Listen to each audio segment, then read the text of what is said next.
Mendapatkan dana hingga sebesar 595 miliar rupiah, organisasi penggerak Kemendikbud malah ditinggalkan sejumlah pilarnya sebelum sempat dijalankan. NU, Muhammadiyah, dan PGRI misalnya memilih mundur dari program ini. Sederet kejanggalan yang muncul di sesi awal seleksi menjadi penyebabnya. Lalu benarkah program ini potensial salah sasaran menyalurkan dana hibah pemerintah? Belum sempat dilaksanakan, organisasi penggerak Kemendikbud sudah kehilangan sejumlah pilar utamanya. Muhammadiyah dan Nahdlatul Ulama misalnya resmi mengundurkan diri sebagai pelaksana program organisasi penggerak Kemendikbud dengan alasan program ini terasa janggal dan berpotensi bermasalah saat dilaksanakan kelak.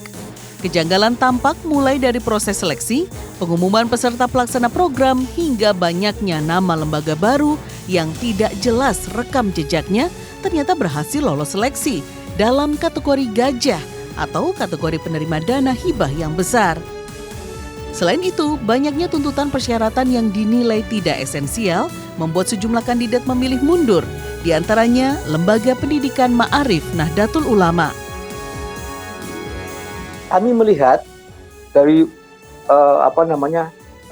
konsepnya ini belum matang. Program yang bagus ini belum matang. Karena itu kriteria tidak jelas, prosedur tidak jelas, dan kemudian seterusnya ada soal badan hukum segala macam itu yang kami disuruh menggunakan tidak menggunakan badan hukum NU segala macam. Tidak hanya NU, Majelis Pendidikan Dasar dan Menengah Dikdasmen pimpinan Pusat Muhammadiyah juga menyatakan mundur dari partisipasi aktif dalam POP.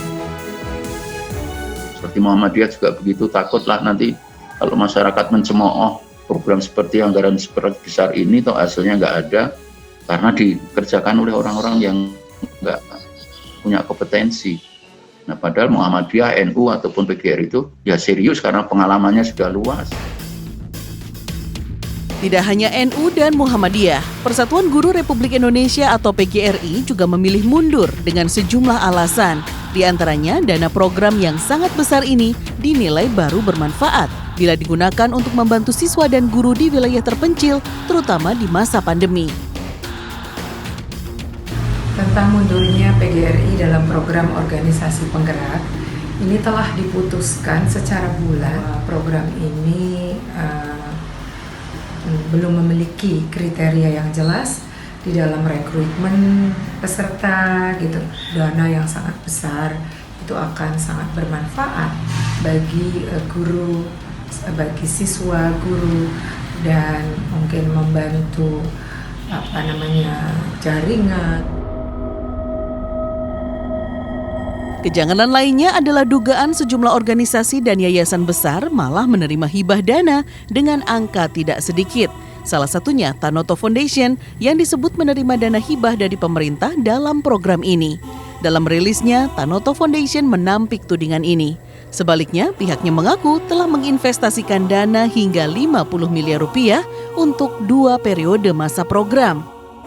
Tanoto Foundation menyebut Kemendikbud menyediakan 2 skema pembiayaan dalam pelaksanaan POP. Pertama dengan pendanaan pemerintah, dan kedua dengan dana pribadi organisasi yang terdaftar. Tanoto Foundation juga menolak disebut sebagai organisasi CSR dan menyebut dirinya sebagai organisasi filantropi yang berfokus pada isu pendidikan. Menanggapi sejumlah kemelut ini, Menteri Pendidikan dan Kebudayaan Nadiem Makarim menyatakan akan mengevaluasi transparansi sistem seleksi program organisasi penggerak dengan melibatkan auditor eksternal. Evaluasi akan memakan waktu antara 3 minggu hingga 1 bulan mendatang.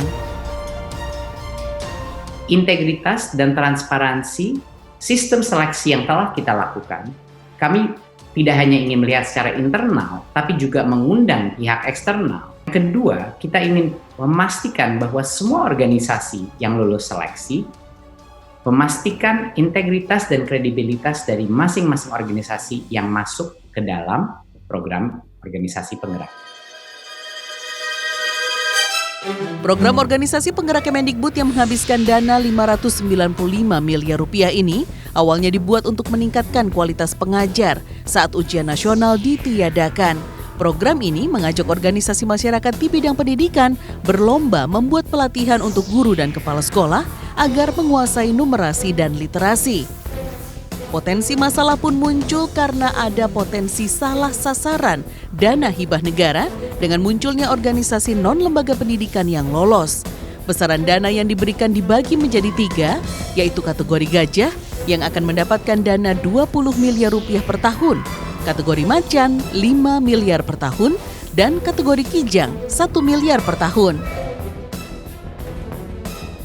Akan ada 100 sekian jenis pelatihan yang semuanya berbeda-beda standarnya, ya kan? Dan terus nanti bagaimana kontrol kualitinya, kan begitu? Karena yang penting kan justru mutunya sekarang, bukan hanya anggarannya terserap, kan gitu. Kalau saya menyarankan malah dibuat proporsional aja. Kalau ini kan semi profesional.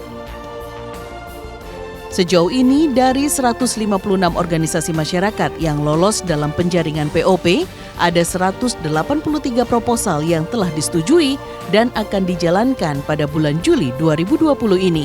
Tim Liputan Trans 7.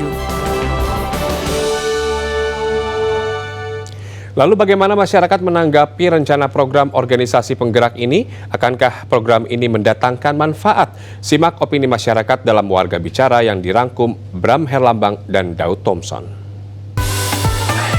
Pemerintah berencana memberikan program pelatihan kepada para pengajar di seluruh Indonesia melalui program organisasi penggerak.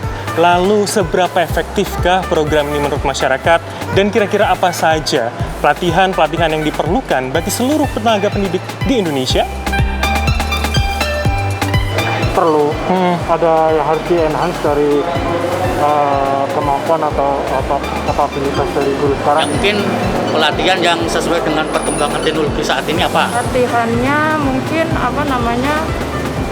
lebih dikembangkan karena kan kalau pandemi kayak gini kan online gitu ya, kebanyakan mungkin itu yang lebih tingkatkan lagi. Kalau misalkan kompetensi guru naik, otomatis mungkin kapasitas anak saya juga pasti bisa naik gitu. Kalau misalnya dia juga gaptek, bagaimana dengan dia untuk memberikan sosialisasi kepada murid-muridnya gitu. Jadi saya pikir penting sekali ya.